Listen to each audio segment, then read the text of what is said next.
વહીવટી વડા છે ને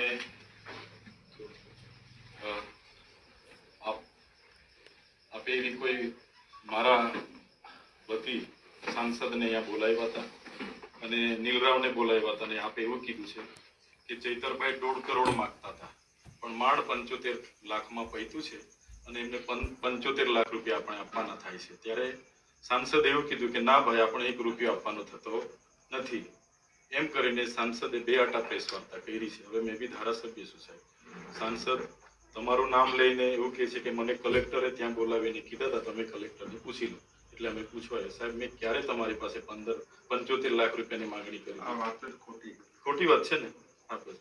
તો આ મેં લેખિતમાં આવ્યો છું સાહેબ, તો મને સાહેબ આપ શ્રી મને ન્યાય આપશો એવી માંગણી છે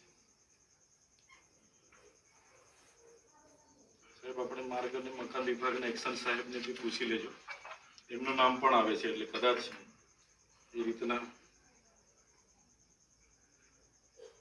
મેં તો સાહેબ સંકલનમાં માહિતી માંગી હતી, એમાં મનસુખભાઈને પેટમાં દુખ્યું ને એમણે આ ડાયરેક્ટ મારા પર 75 લાખનો હિસાબ લગાવી દીધો।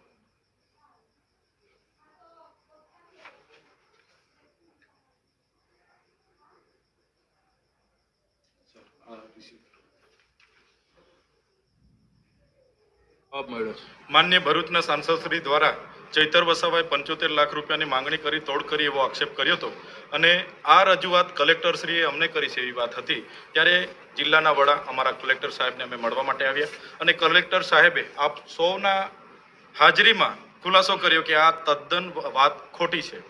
એટલે મનસુખભાઈને મારે વિનંતી છે, જે મુદ્દો એ વડાપ્રધાનશ્રીના ડેડિયાપાડા કાર્યક્રમના ખર્ચાનો છે તો એની જ માહિતી રાખો ને। તમે આવા પાયા વિહોણા એક સાંસદ તરીકે મારા પર આક્ષેપ કરો, મારી રાજકીય કારકિર્દી મારી શાખને તમે નુકસાન કરવાનું કામ કરો એ વ્યાજબી નથી। આજે કલેક્ટર સાહેબે નિડરતાથી ખુલાસો આપ્યો અને કહી દીધું કે આ તદ્દન પાયા વિહોણી ખોટી વાત છે। એટલે મનસુખભાઈ ફરી આવું વાર અમારા પર પાયા વિહોણો આક્ષેપ નહીં કરે, નહીં તો અમે લીગલી કાર્યવાહી એમના પર કરાવીશું। મનસુખભાઈનું નિવેદન બી છે કે વારંવાર એક જ મુદ્દો લઈને કેમ તમે ઉછળો છો?